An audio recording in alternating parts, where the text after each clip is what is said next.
এই মুহূর্তে গুরুত্বপূর্ণ খবর, হাইকোর্টে ধাক্কা শুভেন্দু অধিকারীর। কারণ 22শে জানুয়ারি সম্প্রীতি মিছিলে ডাক দিয়েছেন মুখ্যমন্ত্রী তৃণমূল নেত্রী মমতা বন্দ্যোপাধ্যায়। সেই মিছিলের অনুমতি যাতে না দেওয়া হয় সেজন্য হাইকোর্টের দ্বারস্থ হয়েছিলেন শুভেন্দু অধিকারী। এবার হাইকোর্টে ধাক্কা খেলেন শুভেন্দু অধিকারী। অর্ণবের থেকে জানবো, অর্ণব, ঠিক কি নির্দেশ হাইকোর্টের?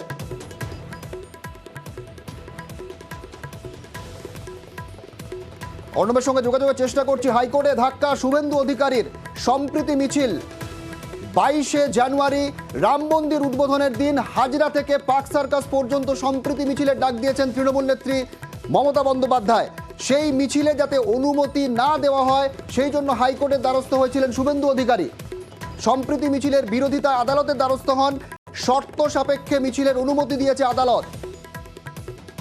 রাম মন্দির উদ্বোধনের দিন অর্থাৎ 22শে জানুয়ারি হাজরা থেকে পার্ক সার্কাস পর্যন্ত মিছিল এবং শেষে পার্ক সার্কাসে সভা করবেন তৃণমূল নেত্রী মমতা বন্দ্যোপাধ্যায়। অর্ণব রয়েছে আমার সঙ্গে। অর্ণব, ঠিক কি জানালো হাইকোর্ট?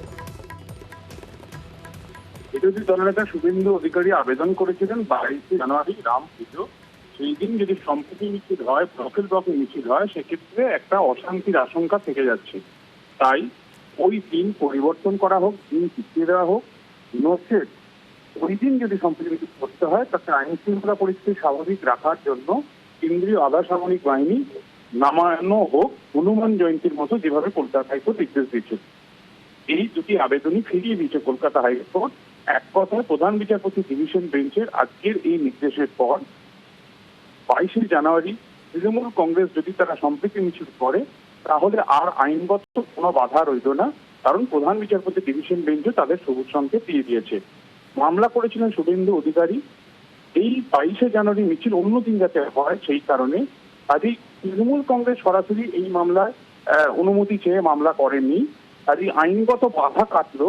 এখন তৃণমূল কংগ্রেসের পক্ষে দুটি বিষয় শর্ত হিসেবে দেওয়া হয়েছে। এক, শান্তি শৃঙ্খলা বজায় রেখে মিছিল করতে হবে।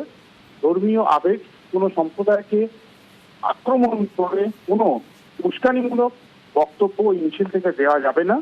আর রাজ্য পুলিশকে আইন শৃঙ্খলা পরিস্থিতি স্বাভাবিক রাখতে সচেষ্ট থাকতে হবে রাজ্য জুড়ে। ধন্যবাদ অর্ণব।